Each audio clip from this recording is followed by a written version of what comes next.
It's clear that over 50 million Americans are now aware of the globalist agenda and its destruction of the U.S. manufacturing base, all promoted by the mainstream media.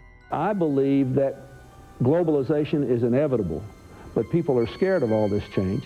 And what we have to do is to convince them that change can be their friend, and the way to do it is to say, okay, we're going to compete, and we're going to win over the long run. Did Seattle surprise you? No, I think I knew there'd be a lot of people there. I was surprised that there would be so many, basically, creeps there who would try to, you know... Instigators, you mean? Yeah, throw rocks through swords. There were just a very small percentage of those thousands of people who were doing this. Most of them were there to express their opposition to some aspect or another of this process of globalization. Happy holidays. Thank you. President Clinton, back with more of Larry King Live after this. It's now clear that rogue politicians, lobbyists, neocons, Zionists, central bankers, and multinational corporations have hijacked Congress to pass NAFTA, GATT, and TPP, all free trade agreements promoted by the mainstream media. Today, as I sign the North American Free Trade Agreement into law, negotiators from 112 nations are seeking to conclude negotiations on a new round of the General Agreement on Tariffs and Trade. A historic worldwide trade pact, one that would spur a global economic boom.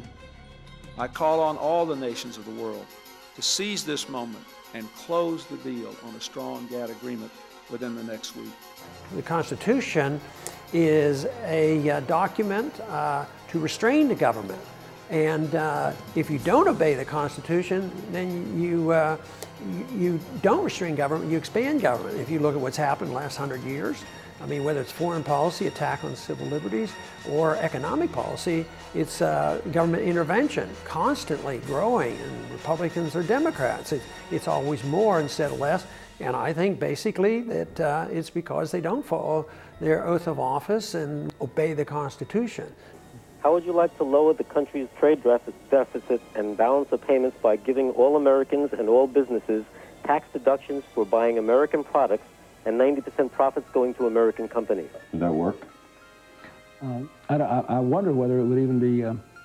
legal? Yeah, it would certainly, I think, violate some of our international trade agreements, and it might cause others to retaliate against us.